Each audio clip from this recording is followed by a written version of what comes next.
네, 반갑습니다. 자, 6월 14일입니다. 일요일이고요. 밤 9시 30분입니다. 제가 어제 영상을 올려드리긴 했는데 조금 좀 더 부연 설명을 좀 하고 싶어서요.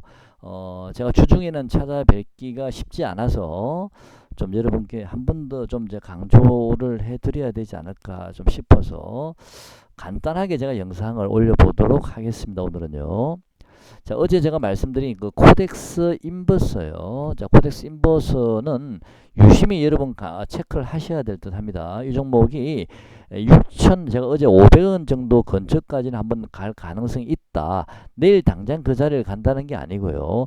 이 지난 금요일 날은 음봉을 맞고 떨어졌지만 요 음봉 캔들 안에서 아마 옆으로 좀 등락을 왔다리 갔다리 하면서 행보를 하다가 어느 순간 한번 이 시가를 그 음봉의 시가를 돌파하는 그런 마지막 시세가 한번 놓을 가능성이 있다. 그 마지막 시세는 단기적으로 한 6,500원 근처까지 21선을 돌파해서 6,500원 근처까지 한번 가지 않을까라고 제가 어제 말씀을 드렸습니다.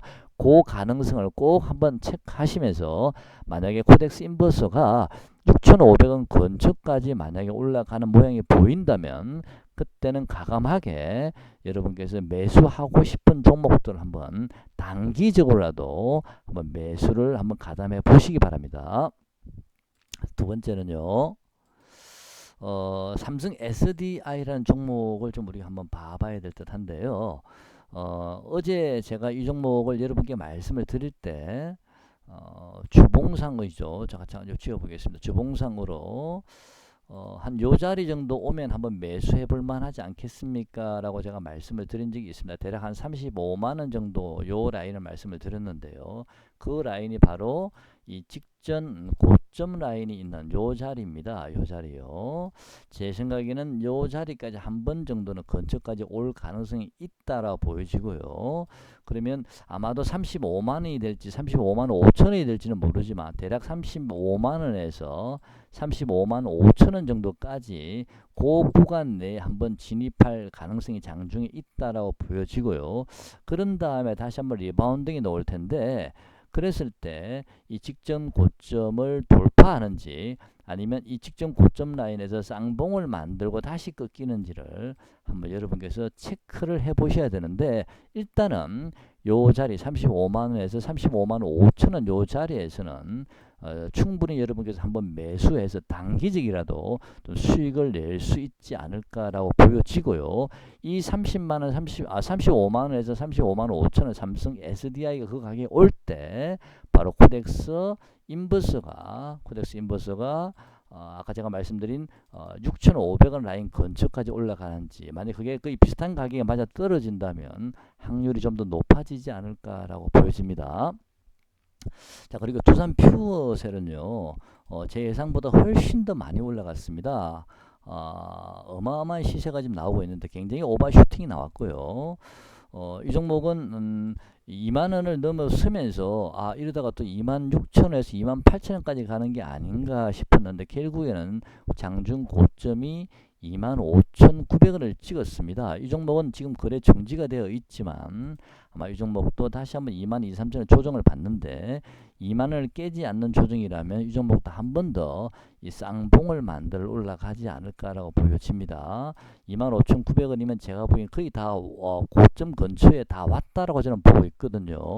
그래서 제가 생각할 때는 대략 한 26,000원에서 대략 한 27,000원 정도 또는 최대 28,000원 이상은 이 종목은 넘기기 힘들다라고 보여지고요. 만약에 두산 퓨어셀이 26,000원이나 27,000원 정도 근처에 온다면 이 시장은 다시 고점이 나왔다라고 보시면 될 듯합니다. 만약에 두산 퓨어셀을 지금 우리가 매수하기는 부담스럽거든요. 매수하라는 의미보다는 이 시장의 잣대로 좀 보시고요. 두산 퓨어셀이 다시 한번 밀렸다가 26,000원이나 27,000원, 28,000원 근처까지 만약에 온다면요. 이제는 시장이 다시 고점이 왔다라고 보시고 그때는 다시 주식 비중을 좀 줄이시는 게 어떤가라고 생각이 듭니다. 그랬을 때 이 인버스가 아까 제가 말씀드린 6,500원을 찍고 다시 이제 밀리게 되지 않습니까? 자, 인버스가 다시 이제 밀리게 되면 이 인버스가 아마 제가 생각할 땐 지금 생각에는요, 이렇게 밀리게 되면 6,500원을 찍고 다시 한번 쌍바닥을 만들 가능성이 있어 보이거든요. 이 저점을 깨고 내려가는 그런 모양보다는 쌍바닥을 만들 한번 다시 내려올 가능성이 있어 보이거든요. 그 쌍바닥 근처까지 왔을 때 두산 퓨어셀이 26,000원에서 28,000원 그 구간에 들어와 있는지를 보시고, 만약에 26,000원, 28,000원 정도 두산 퓨어셀이 들어오고 그 다음에 인버스가 쌍바닥 근처까지 와 있다면 그때는 지수를 베팅하지 마시고요, 오히려 인버스를 베팅을 하시는 게 좀 더 낫지 않을까, 지금은 그런 예상을 하고 있습니다. 그리고 제가 어제 말씀드렸던 코스피 지수 뭐 2050분 이런 거는요, 그냥 참고적으로만 보시죠. 여기에 비중을 두지 마시고 일단 우선은 코덱스 인버스 가격하고요, 그 다음에 삼성 SDI가 35만원에서 35만 5천원 근처 한번 왔을 때 다시 한번 리바운드 올 가능성이 많은 게 이때 요 종목을 저점 매수하셔도 되고, 이 가격이 왔을 때 다른 여러분 사고 싶은 종목을 그때 저점 매수하셔도 됩니다. 그런 다음에 짧게 한번 먹고요, 두산 퓨어셀이 28,000원 정도에서 26,000원 요 구간 정도 다시 한번 만약에 들어온다면, 그리고 코덱스 인버스가 쌍바닥 형태까지 내려온다면 그때는 다시 주식 비중을 좀 많이 줄여 놓으시고 시장을 조금 관망하시는 게 어떤가, 아니면 그때는 인버스를 조금 담아 보시는 것도 어떤가. 만약에 인버스는 이 저점 5,875원을 깨면 그때는 바로 손절하고 나오셔야 됩니다. 그때는 다시 시장에 베팅해야 될 경우도 있을 수는 있지만, 어쨌든 인버스 자체의 투자는 저는 그렇게 많은 금액을 넣는 것을 바라지는 않고요, 일단은 인버스가 쌍저점까지 내려오게 되면 그때는 주식 비중을 대폭 줄이시고 다시 한번 시장을 관망하면서 시장이 다시 어느 방향으로 움직이게 될지 한번 더 체크하신 다음에 매매에 임하셨으면 좋겠습니다. 자, 오늘 영상 여기까지 하겠습니다. 고맙습니다.